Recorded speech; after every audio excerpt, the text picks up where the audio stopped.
Hello বাবা জীবন, আমি পারুলের মা বলছি। হ্যাঁ হ্যাঁ বলুন। কাকা বাবুকে ফোন দিয়েছিলাম বাবা, তাও একবার তোমাকে ওই অষ্টমঙ্গলায় আসার জন্য আলাদা করে ফোন করলাম। আপনারা সবকিছু অ্যারেঞ্জ করুন, আমি পারুলকে নিয়ে চলে আসবো।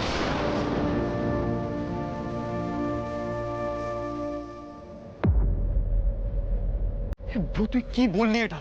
তুই নানা গোল যাবি অষ্টমঙ্গলা করতে? এসব কি করছিস রায়ন তুই? হ্যাঁ, কেন মিথ্যে কথাটা বললি ওদের? না পিসিমা, মিথ্যে নয়, আমি সত্যি পারুলকে নিয়ে অষ্টমঙ্গলায় যাব। আর এবার ন্যাড়াগলে গিয়ে আমাদের বিয়ের ব্যাপারে ওর বাবা মাকে সবটা সত্যি বলে দিয়ে আসবো।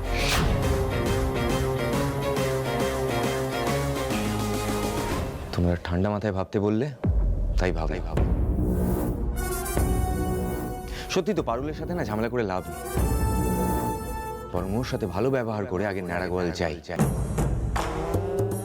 তারপর সেখানে গিয়ে ঠান্ডা মাথায় ওর বাবা মাকে বলে দিয়ে আসবো যে এই বিয়েটা আমি মানি না।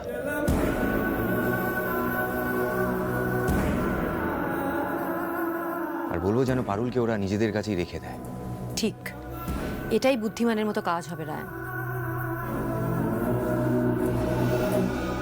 কারণ পারুল ছেলে মানুষের মতো বাবা মার কাছ থেকে সত্যিটা আড়াল করতে চাইছে।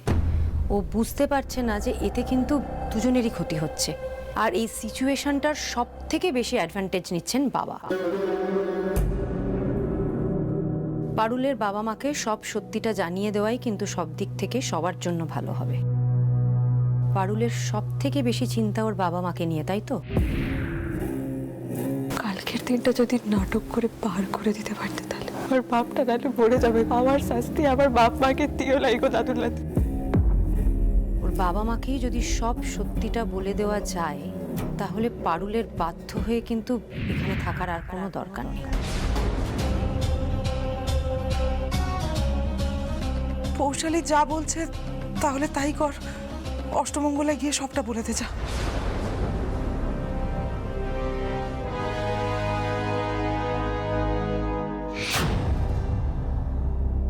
তুমি এতটা পথ ভেঙে এলে, একটু হাত মুখ ধুয়ে কিছু খেয়ে নেবে চল। আমি ওই বৌদিকে না বলছি, এই বাড়িতে না ওই একটুই মানুষ আছে জানো তো, যার সাথে আমার ভারী ভাব হয়েছে। খুব খেয়াল রাখে। দাঁড়াও বলছি। পারুল, তোমার সাথে আমার কিছু কথা আছে। বলো, শুনছি। ইয়ে তোরা কথা বল, আমি বাইরে। না না গোপাল দা, আপনি থাকতে পারেন। পারুল, আমি ভেবে দেখলাম এইভাবে ঝগড়াঝাটি অশান্তি করে আমি, তুমি, আমাদের বাড়ির লোক, আমরা কেউ ঠিক নেই। তো সিগারেট টনক খান নইলে। দেখো পারুল, এখন আমার ঝগড়া করার না একদম মুড নেই। যেটা বলছি সেটা মন দিয়ে শোনো।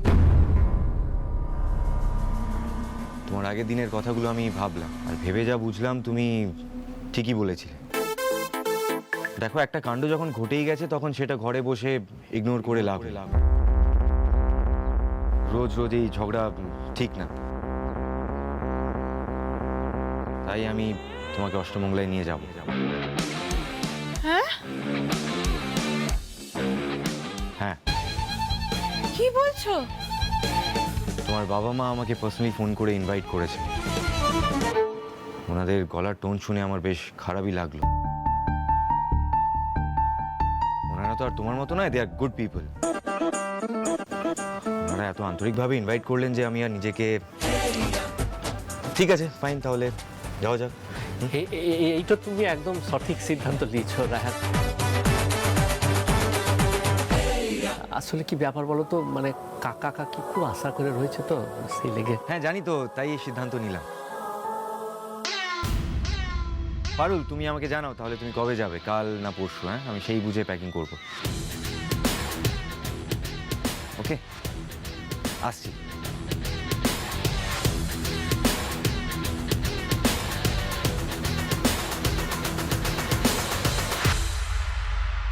এটা কি হলো বলো তো দাদা? এ তো ভূতের মুখে রাম নাম। ও দাদা, দাদুর লাদের কি হলো হঠাৎ? আমিও তো বুঝতে লাগছি রে। তুমি তোমার মনে হয় ও এত সহজে অষ্টমঙ্গলে যেতে রাজি হয়ে গেল? এর পেছনে অন্য কোনো কারণ নাই? আমারও তো কেমন যেন মনে হচ্ছে, হিসাবটা তো মিলছে না। তবে দেখ, ওই কথায় বলে না, মানুষের মন হলো বৃন্দাবন, কখন ঘুরে যায়। না না না না, এই ব্যাটাকে আমি যতদূর চিনি, এর কথার মধ্যে না বহু ভাঁজ আছে। ওর না মতলব আমার ঠিক ঠেকছে না। আমার মন বলছে ওকে ন্যাড়া গলে নিয়ে গেলে বিরাট সর্বনাশ হবে।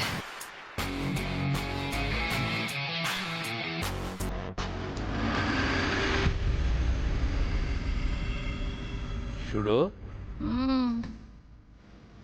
শান্তি হয়েছে তো? নাতি বাড়ি ফিরে এসছে? তোমার শান্তি হয়নি বুঝি? হয়েছে। কি জানো, রাতের বেলা পাশে শুয়ে কেউ যদি ছটফট করে কারোর ঘুম হয়, আজকে রাত্রিরে একটু শান্তিতে ঘুমাবো। ও বসুমশাই, আমাকে লুকিয়ে কি হবে গো? হ্যাঁ, মুখে তুমি কিছু না বললেও দাদু ভাই ফিরে আসাতে সবচেয়ে বেশি শান্তি তুমি পেয়েছো, আমি খুব জানি। আর ওই নাতি নাতনিদের ভেতরে রায়ন দাদু ভাইকে তুমি এক ছটাক বেশি হলেও যে বেশি ভালোবাসো, সেটাও আমি জানি। ঠিকই বলেছ গো, সেই জন্য তো ওরা খারাপ থাকলে আমি এত কষ্ট পাই। কিন্তু তোমার নাতি এত বেয়ারা যে আমি কি বলবো বলতো। অমনি না, নাতি কিছু দোষ করলেই আমার নাতি, আর যেই নাতি কিছু ভালো করলো অমনি তোমার হয়ে গেল, তাই তো? বাহ, সত্যি ও আমার ধাতি পেয়েছে, এত জেদি না। কি জানো, পারুল যোকে ফিরিয়ে আনতে পারবে এই ভরসাটা আমার ছিল না। না সত্যি দেখো, মেয়েটার এলেম আছে কিন্তু। সত্যি বটে, আশ্চর্য বুদ্ধি মেয়েটার। তুমি ঠিকই বলেছো জানো, ওরা দুজন যদি এক হয় না, তাহলে সত্যি 10-এর মঙ্গল হবে। সেটাই তো চিন্তা শুরু। ওদের দুজনের তো এক হওয়ার কোনো লক্ষণই দেখতে পাচ্ছি না আমি। দেখো, বসুদেবরা তো অষ্টমঙ্গলের নেমন্তন্ন করলো, কিন্তু ওই ছেলের মতিগতি দেখে তো মনে হচ্ছে না ও যাবে। অষ্টমঙ্গলে যদি ওরা না যায়, তাহলে আমার মুখ তো পুড়বেই। তাছাড়া বিয়েটা যে ঠিকঠাক হয়নি, এটা কিন্তু চারিদিকে রাষ্ট্র হয়ে যাবে। সেই ভয়টা তো আমিও পাচ্ছি। আমি বরং যাই জানো, ঠান্ডা মাথায় একবার ওকে বুঝিয়ে দেখি কাজ হয় কিনা। তোমার কথায় কাজ হবে বলে তো আমার মনে হয় না। তাহলে বাড়ি ছেড়ে যাওয়ার আগে তোমার কথা নিশ্চয়ই শুনতো। এক পক্ষ সারাক্ষণ তো মাথা মুড়িয়ে চলেছে না ওর। তুমি একটু চুপ করো না, এসব কথা বলো না। বৌমারা শুনলে ওদের খারাপ লাগবে না? ঠিক আছে, তুমি যাও, একবার বলে দেখো, যাও। যাই, হ্যাঁ, একবার গিয়ে দেখি।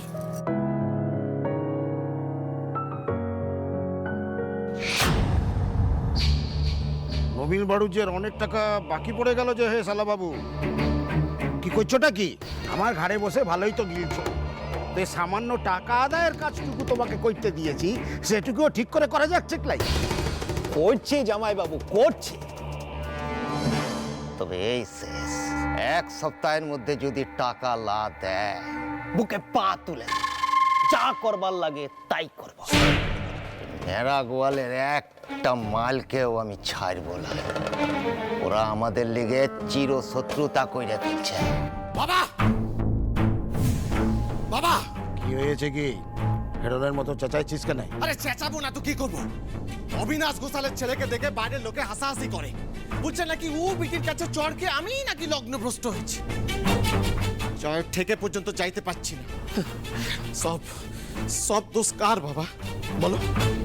যে সমস্ত লোকেরা এতদিন রাস্তা দিয়ে যেতে যেতে আমাদের দিকে চোখ তুলে টাকাইতে দরাইতো, সেই সমস্ত লোকেরা এখন পাশাপাশি যাওয়ার সময় ফিক ফিক করে হাসছে।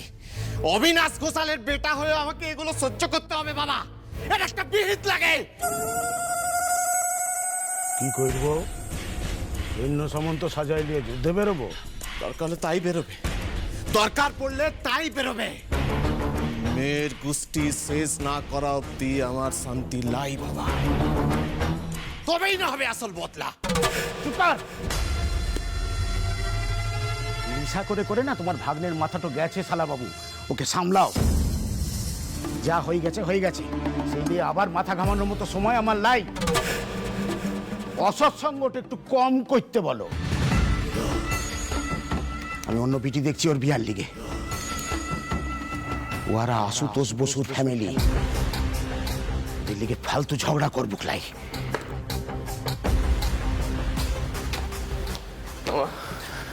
বাবার ব্যবহারটা দেখলে, আচ্ছা বাবার শরীরে জল বইছে না রক্ত বইছে বলো তো?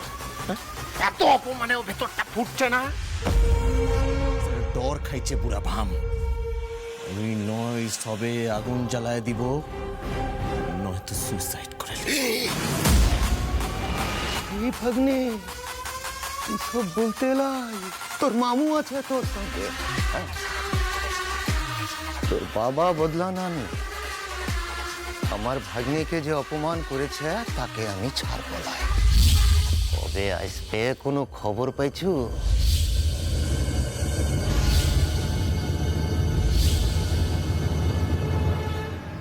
দাদু আসবো?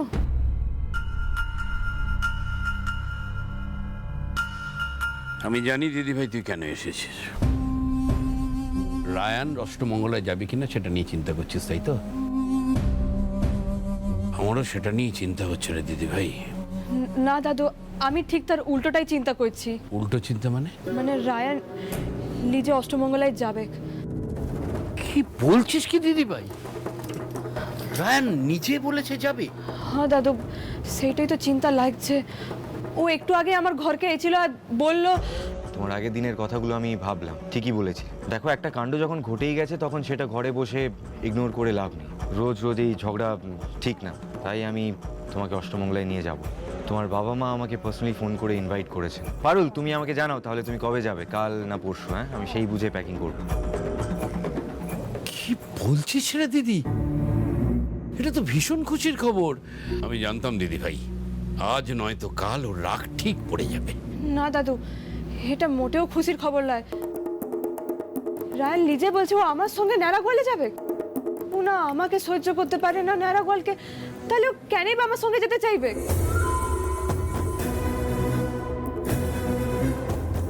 এখানেই তো গন্ডগোলটা লাগছে দাদু। আমার মনে হচ্ছে রায়ান ঢং করছে, মাথায় কোনো প্যাঁচালো প্ল্যান চলছে। মানে? আজ সকাল পর্যন্ত যে ছেলেকে ভয় দেখিয়ে জোর করে ওই ইউনিভার্স থেকে আনতে হয়েছে, এই একবেলা পড়তে না পড়তে তার রাতটা এমন করে ভেঙে গেল। সে নিজের থেকে অষ্টমঙ্গলে যেতে চাইছে। এ হতে পারে না দাদু। আপনার লাতিকে আমি যেটুকু চিনেছি, ওর মাথায় কোনো একটা প্ল্যান চলছে। দাদাও তো ছিল ও ঘরে, দাদারও না এই প্ল্যানটা কিছুতেই হজম হয় নাই। আরে আমারও তো কেমন যেন মনে হচ্ছে, হিসাবটা তো মিলছে না। মাফ করবেন দাদু, কিন্তু আপনার লাতি না মোটেও সুবিধার নয়। আমার মন বলছে ও অষ্টমঙ্গলায় গিয়ে নিশ্চয়ই মা বাবাকে সব সত্যি কথাটা বলে দিয়ে চলে আসবে। এইটাই ওর মতলব বটে। তার লেগে তো এত মিষ্টিভাবে আমার সাথে ভাব করতে আসছিল। কথাটা তুই ভুল বলিসনি দিদি। আমি বোকার মতো নেচে উঠেছিলাম। কিন্তু কি করা যায় বল দেখি? রায়ানকে কিছুতেই অষ্টমঙ্গলায় নিয়ে যাওয়া যাবে না দাদু। আমি একা যাবো ন্যাড়াগোয়ালে। কেউ বলছি যখন, এবারেও ঠিক কিছু বলে আমি ম্যানেজ করে নিব, কিন্তু ও গেলে সবটা বিনাশ করে দিয়ে আসবে। কিন্তু অষ্টমঙ্গলে তুই একা যাবি, এতে তো জোড় ভাঙা হবে না রে দিদি ভাই। সে তো কত নিয়মই পালন হয় না দাদু।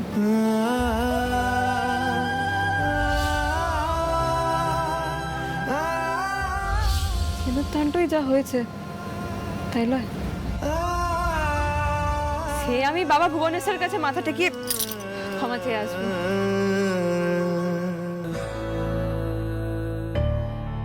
কিন্তু রায়ন যদি আমার বাপ মাকে সব সত্যিখানা বলে দেয় তাহলে কি কি অনর্থটাই না হবে বলুন দেখিনি।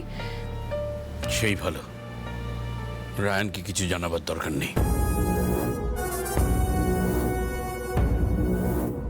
তুই নারুকে নিয়ে কাল সকালে একাই বেরিয়ে পড়।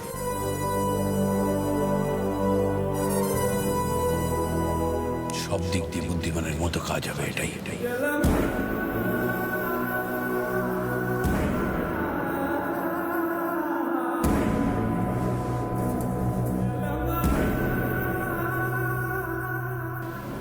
দিদিভাই, তুই আমার থেকে বয়সে অনেক ছোট, কিন্তু এই বুড়ো মানুষটা মরার আগের দিন পর্যন্ত তোর এই লড়াইকে কুর্নিশ করে যাবে।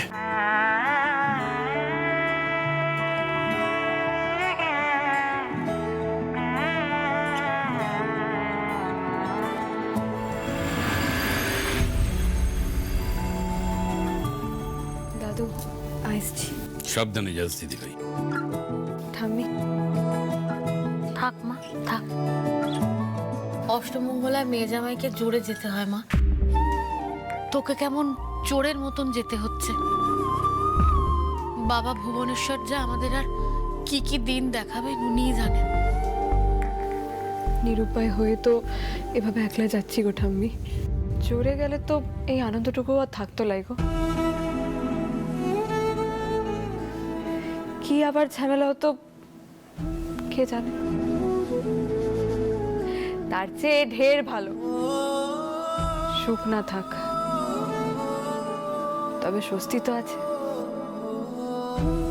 বাসুদেব আর বৌমাকে একটু বুঝিয়ে বলিস, আর আমার কথা বলার দরকার হলে আমাকে ফোন করিস, আমি কথা বলবো। বেরিয়ে পড়, আর দেরি করিস না। রায়নের আর কোনো গুণ না থাকুক, ভোরে ওঠার গুণটা আছে, দেরি করিস না। নারু, মেয়েটা একা যাচ্ছে, সাবধানে নিয়ে যাবি, অনেকটা ঘুর পথে নিয়ে যেতে হবে তো। ও আপনি নিশ্চিন্তে থাকুন দাদু, দু ভাই বোনে গল্প করতে করতে ঠিক পৌঁছে যাবো, আর রাস্তার ধকল কিছু মনেই হবে না। বেশি হল্ট দিবি না, ট্রেনে চালাবি। আচ্ছা দাদু, চলো পারো। দুগ্গা দুগ্গা দুগ্গা দুগ্গা, মেয়েটাকে ভালো ভালো পৌঁছে দিও ঠাকুর।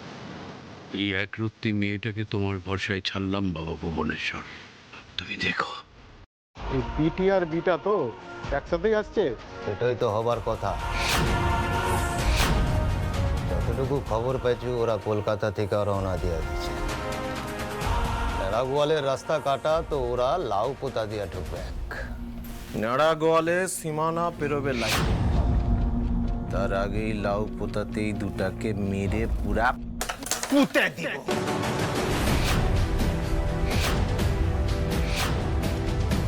অষ্টমঙ্গলা করা না একবারে ঘুচে যাবে।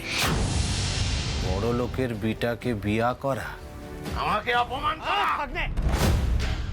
আমি তো কথা বলছি, আস্তে। কাজটা বুঝে নিয়েছ, এবার চাও বাকি টাকাটা কাজ শেষ হলে। আর শোনো, কোনো ঝামেলা চাই নাই, কোনো প্রমাণ রাখবার নাই। এই চল, এই ভাগ্নে, তুই যাবে ক্লাই? মামা আমাকে যেতে দাও মামা। না, তুমি যাবে ক্লাই, আর তোরা যা। ভালো লোকের হাতে কাজের ভার দিচ্ছি, ওদের হাত পাকা, ওরা সব সামনে নিবে। না মামা, বিটি আমার গালে চড় মেরেছে। আমি ওই বিটিকে নিজের হাতে একেবারে চুপিয়ে চুপিয়ে একেবারে চুপিয়ে চুপিয়ে চুপিয়ে চুপিয়ে। শান্ত হও ভাগ্নে, শান্ত হও, শান্ত হও ভাগ্নে, বসো।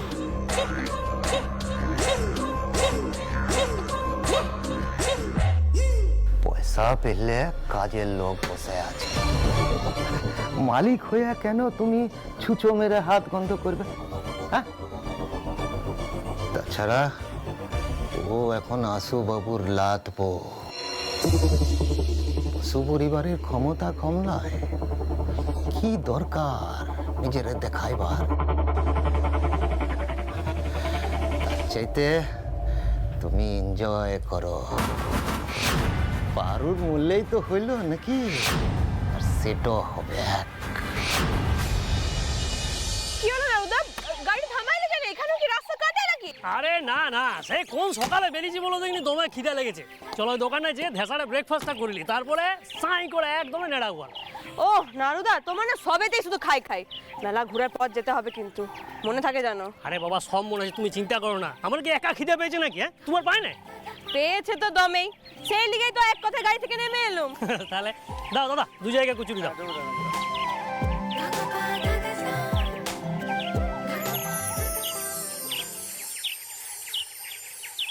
গোপাল, হ্যাঁ দাদু। বলছি আজ সকালে তোমার কোনো কাজ আছে? আজকে না, তেমন কোনো কাজ কিছু নাই। ভালো, বস। বসুন। ভাবছি তোমাকে আজকে সকালবেলা নিয়ে একটু বেরোবো, আমাদের দোকানটা একবার তোমাকে দেখিয়ে দেবো। ও বেশ তো। কি ব্যাপার, তোমার হাতে চা নেই কেন?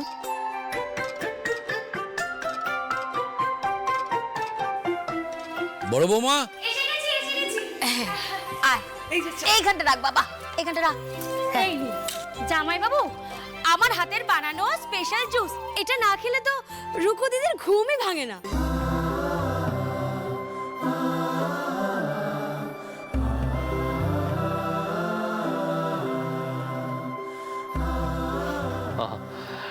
আমার আবার এই সকালে চাটো না খেলে ঘুমটো ভাঙে না। খাও না, খাও।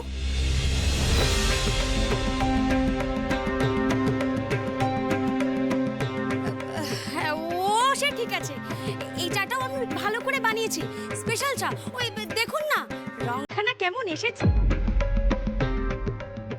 গোপাল, জল খাবারে কি খাবে বাবা?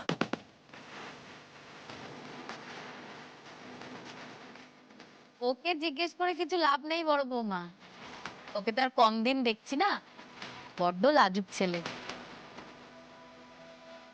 নিজে মুখে ও কিন্তু কিচ্ছুটি বলবে না। উমা, তা বললে হয় নাকি? বলো না গোপাল কি খাবে? না, আমার জন্য অত কিছু করতে হবে নাই, সবাই যা খাবে আমিও তাই খেলবো। আরে গোপাল দা, কি যে বলো না তুমি, জামাইরা স্পেশাল ট্রিটমেন্ট না পেলে হয়? আমাদের ছেলেদের তো এটুকুই প্রিভিলেজ বেঁচে রয়েছে, জামাই আদরটুকু, তাই না?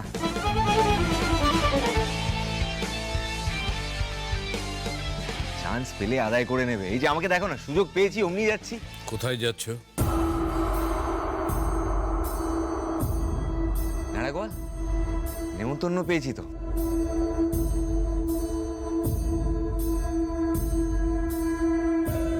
তাই যাই, একটু জামাই আদর খেয়ে আসি। কিন্তু সে কোথায়? সে, আরে রাধা, তোর নতুন বৌদিকে ডেকে দে, বল আমি রেডি। হ্যাঁ, এইদিকে বেলাবেলি না বেরোলে ওইদিকে আবার পৌঁছতে দেরি হয়ে যাবে। রাস্তা তো ভালো নয়, রাস্তা কাটা রয়েছে না। তুমি দেখো না, আমি রেডি হয়ে বসে আছি, কিন্তু তারই তো পাত্তা নেই। কোথায় সে? আরে রাধা, ডাক না। পারুল, পারুল বাড়িতে নেই।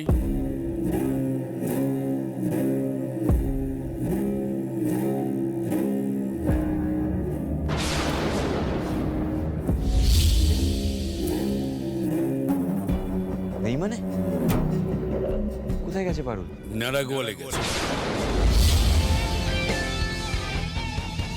ও একাই অষ্টমঙ্গলা করতে বেরিয়েছে।